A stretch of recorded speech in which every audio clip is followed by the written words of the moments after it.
Allow me to introduce Yozerv. He's Joel's father. Dad, this is that traveler I was telling you about. The traveler's helped me out loads in the past, and this time we even built a snowman together. Joel has told me everything about you. I can't thank you enough. Wow! This is amazing!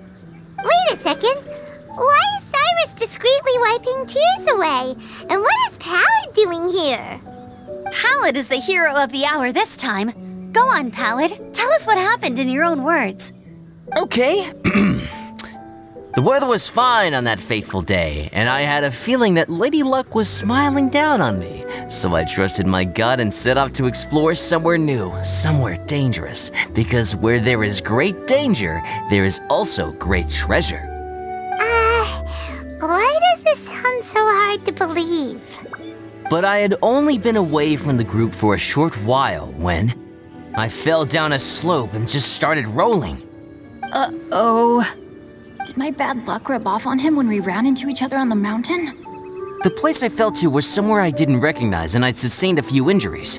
I remember thinking to myself, this is the worst luck I've ever had in my whole life. Then I met Yozerv. He'd heard the sound of me falling and came out to see what was going on. Huh? Wow! So it was completely by chance then! I thought he must have been someone from the Adventurers Guild here for the event, but after a few words of conversation, it was clear that he was having memory problems. He didn't even know his own name. The temperature was freezing, and there was no time to deal with all that there and then, so I convinced him to come back to the camp with me and figure everything else out after we got there. We got back to the camp, ran into Joel, and the moment he saw him, he froze for a second with this completely stunned expression on his face, and then he started crying out, "Dad! Dad!" That's when Yozerv suddenly started to remember. My memory has still not fully recovered, but Joel and his mother, they are the only ones that I will not, no, that I cannot forget. Daddy. Daddy's right here, Joel. Daddy's right here. Yozerv, don't you remember anything else at all? The poor princess? Feeding the foxes? I'm sorry. I have no recollection. Maybe it's because of the head trauma. I'm not sure. I woke up and found myself covered in blood. My things were gone, and there was nothing to indicate who I was or how I got there. I crawled into a cave and settled in for a slow recovery. After my legs and feet were a little better, my hunting skills were what kept me alive. Dad, I was so worried about you. I'm all right now, Joel. Oh, don't cry. Daddy's not going anywhere. I'm here to stay. Oh, this is good. This is good. You know what, though? I definitely think my luck got worse after running into Benin on that mountain. I knew it. I just... No, I just meant if it weren't for you, there's no way I ever would have run into Yozerv on a mountain this huge. Besides, we got back safely, didn't we? So don't blame yourself. Maybe sometimes miracles can only happen when you get just unlucky enough. Pallid. When did you become such a smooth talker, huh? Huh? Am I? I was just telling the truth. Oh, yeah. I want to say thank you to the Traveler, Uncle Cyrus, Auntie Eula, and Auntie Amber. Thanks, everyone. You all helped look after me, and I will always remember it. But I guess I can't take the snowman with me, or it'll melt once it leaves Dragonspine. It's such a shame. Oh, I can help with that. One moment. Huh? Eula? Here, take this. It's powdered rime. Just add it to your snowman, and it will never melt. Wow! Really? Oh, this is awesome! You're the best, Auntie Eula! Dad, I have an unmeltable snowman now! How cool is that? How can I ever repay you all? Thank you all. thank you from the bottom of my heart. Dad, I want to go move the snowman. Can we do it now, please? Okay, I'll be leaving with Joel now. I'm sure I'll see you all another day.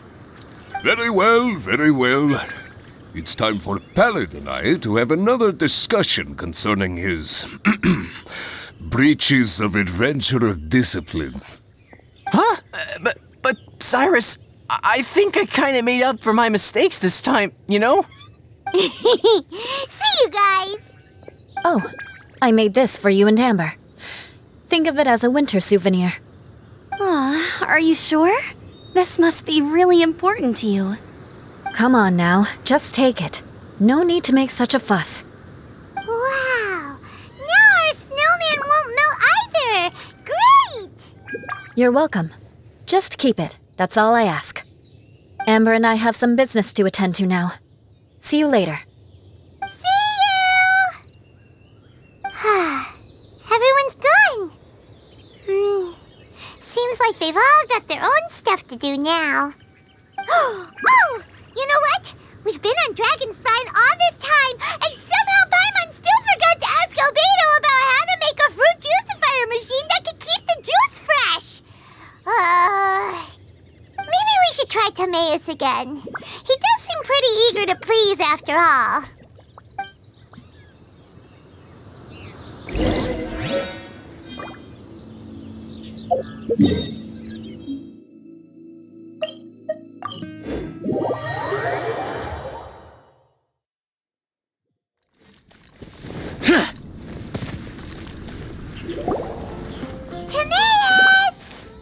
Traveler and Paimon, what can I do for you?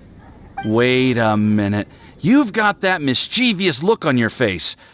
Oh, you're not still thinking about that ridiculous juicer thing, are you? Timaeus, will you help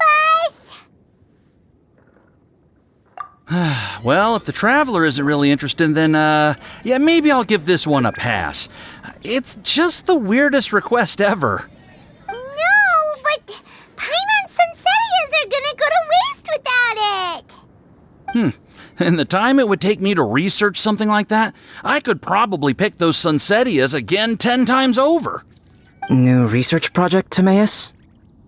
We meet again. Oh, Albedo, thank goodness. So the situation is, Paimon wants a machine that can turn fruit into juice and keep the juice fresh. I mean, surely it's... Majorly important, that's what it is. If you can manage to invent this, we'll never have to worry about fruit going bad ever again. That's impossible.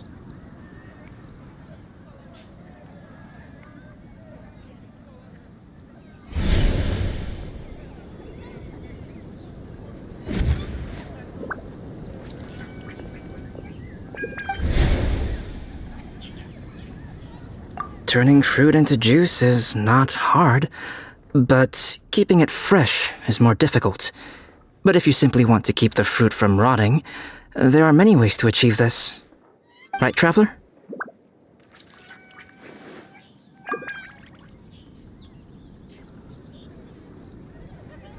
What about his neck?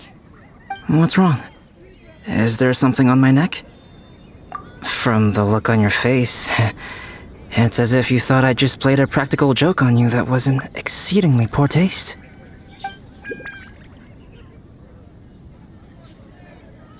Albedo, you were saying, how do you stop fruit from going bad? Well, one way would be to bury your fruit on Dragonspine, where the snow never melts all year round. But then Paimon won't be able to eat them! You could always live on Dragonspine. No, too cold for Paimon. Or you can give the fruit to me, and I would take it to Dragonspine for you. But since you don't like the cold, you'd have to send someone else to pick them up when you want them. This is where you come in, Traveler. Suddenly sounds a lot more feasible with other people doing all the work. Okay then, shall we go with that idea? Fruit buried on Dragonspine will stay fresh for much longer. However, it is also possible that the fruit will sprout and grow into fruit trees. Who knows? Maybe the next time you visit, it will have grown into an orchard. You can water the trees, add fertilizer, and when they finally bear fruit, you will have some fresh Sunsettias. No way! Then Paimon will have to be a gardener! That's not the goal here. Oh? Well, I don't think being a gardener is so bad.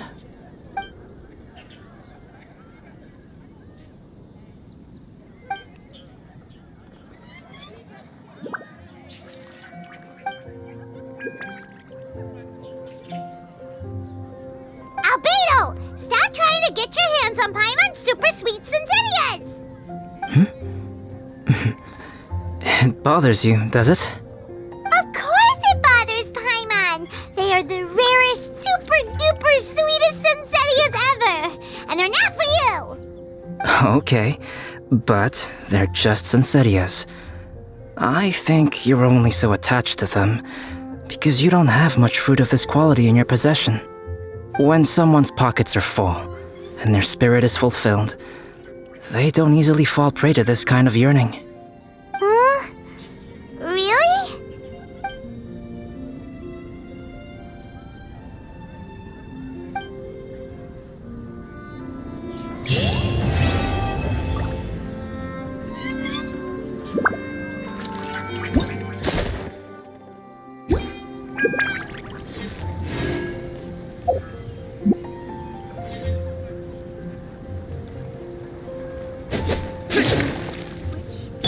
I will have order! The neighboring nation of Liyue has the most prosperous Dragonspine is too cold for ordinary fruit trees to survive. But if, one day, Dragonspine did become home to gardens and orchards, there would be more reasons for people to visit. Perhaps a little life is the key to attracting people. Life may exist in all kinds of unfathomable forms, and in all manner of unthinkable environments. Mysterious, yet tenacious. Perhaps this is what makes life so special.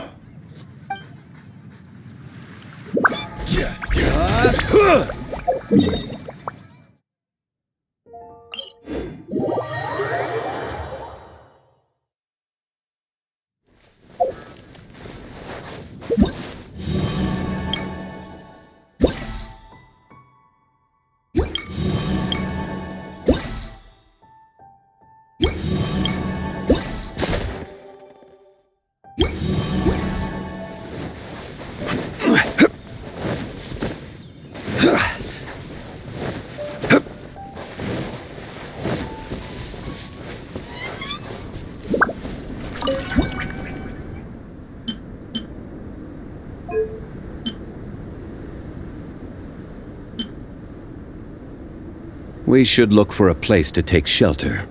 I'll be fine, but we don't want you catching a cold.